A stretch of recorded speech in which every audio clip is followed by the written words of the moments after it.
Bonjour, alors la vidéo du jour elle va porter sur le choix de la combi. Choix de la combinaison, notamment de la combinaison étanche. Comme vous le voyez, je suis enfin revenu à Marseille, le site des plus belles plongées au monde, après avoir fait l'université d'hiver en Martinique et aussi un petit passage en mer Rouge pour finaliser ma formation d'instructeur Remo. Et justement, quand on voyage, il faut se poser la question de la combinaison.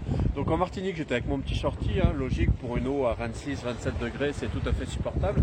Mais pour la mer Rouge, j'étais bien content d'avoir emmené une combinaison intégrale, puisque l'eau n'était pas froide, entre 23 et 24 degrés à cette période, mais avec un petit vent qui est quand même un peu frais. Donc une combinaison intégrale était pas mal. Et alors pourquoi je parle des combinaisons étanches aujourd'hui? Tout simplement parce que j'en ai une. Et tout simplement, j'ai vu aussi en mer Rouge, j'ai plongé avec des Finlandais là-bas, qui plongeaient là-bas également avec leur combinaison étanche.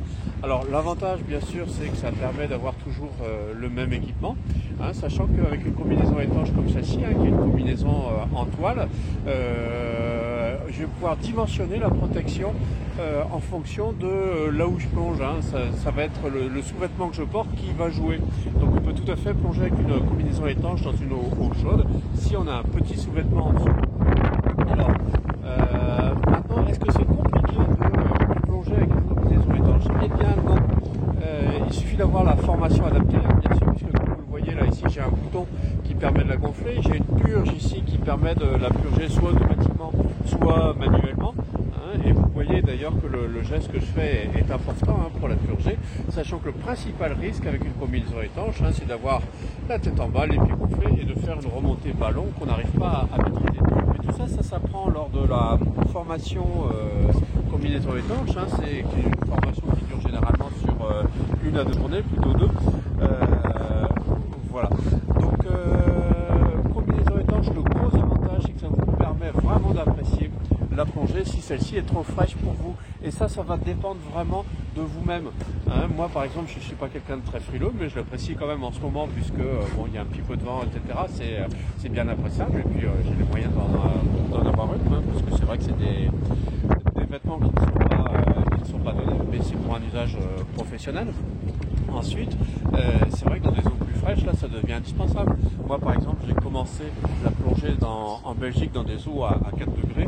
Là, c'est vrai qu'en humide, ça pique vraiment. Donc, c'est une bonne façon de pouvoir profiter des plongées près de chez soi, de pouvoir faire des plongées longues, même en plein hiver ou en eau fraîche. Et ce n'est pas spécialement difficile, puisqu'on peut même envisager de commencer la plongée en étanche, comme on ferait, justement, je parlais tout à l'heure de nos amis les Finlandais, comment fait-on pour apprendre à la plonger sans combinaison étanche? Donc, voyez, vous, celle-ci, c'est une combinaison en toile, le modèle qui est que je recommanderais le plus, puisqu'il existe aussi des combinaisons néoprène, mais qui sont moins malléables, je veux dire, en termes de zone de température. Donc la combinaison toile qui peut vraiment s'adapter à tout type de température avec le sous-vêtement qui va dépendre. Celle-ci, c'est la Viserai de Bochat. C'est un bon modèle, sachant que quelle que soit la combinaison étanche, quelle que soit la marque, quel que soit son prix, une combinaison étanche n'est pas étanche éternellement. Personnellement, moi j'en change à peu près tous les 2 ans, ce qui représente, je fais à peu près les 2 tiers de mes plongées en combinaison humide et le reste en combinaison étanche. Donc on va dire que tous les 300-400 plongées, il faut que je change d'étanche, autrement on commence à avoir des fuites, etc. Bien sûr les manchons sont à refaire, mais c'est vrai que c'est un confort vraiment supérieur qui vous permet de vraiment bien profiter de vos plongées.